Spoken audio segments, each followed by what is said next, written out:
ఇంకా టైప్లో వచ్చేస్తుంది పెండెంట్. ఆఫీస్ వేర్కి చాలా బాగా యూస్ఫుల్ అవుతుంది. సింపుల్ అండ్ గ్రాండ్ లుక్ అయితే వచ్చేస్తుంది దీనికి.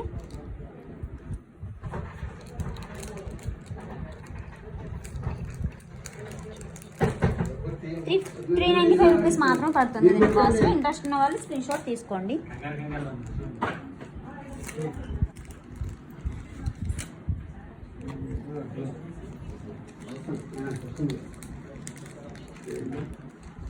$395 కాస్ట్లోనే హై క్వాలిటీ అనమాట. 2 స్టెప్స్లో వచ్చేస్తుంది. 18 ఇంచెస్ లెంత్లో వచ్చేస్తుంది. డైమండ్ లుక్లో అయితే కనిపిస్తుంది. మిడిల్లో మీకు ఇక్కడ ముత్యం టైప్లో వచ్చేస్తుంది అనమాట. చాలా మంచి రెస్పాన్స్ ఇచ్చారు. రీసెల్లర్స్ కూడా చాలామంది రీస్టాక్ చేయమని ఇంకా రిక్వెస్ట్లు పెడుతూనే ఉన్నారు. చాలా బ్యూటిఫుల్గా ఉంటుంది అనమాట. చాలా మంచి ఆర్డర్స్ అయితే వచ్చాయి ఈ ప్రోడక్ట్కి. మిడిల్లో అన్కట్ హై క్వాలిటీ పొల్కి స్టోన్స్తో డిజైన్ అయితే వచ్చేస్తుంది.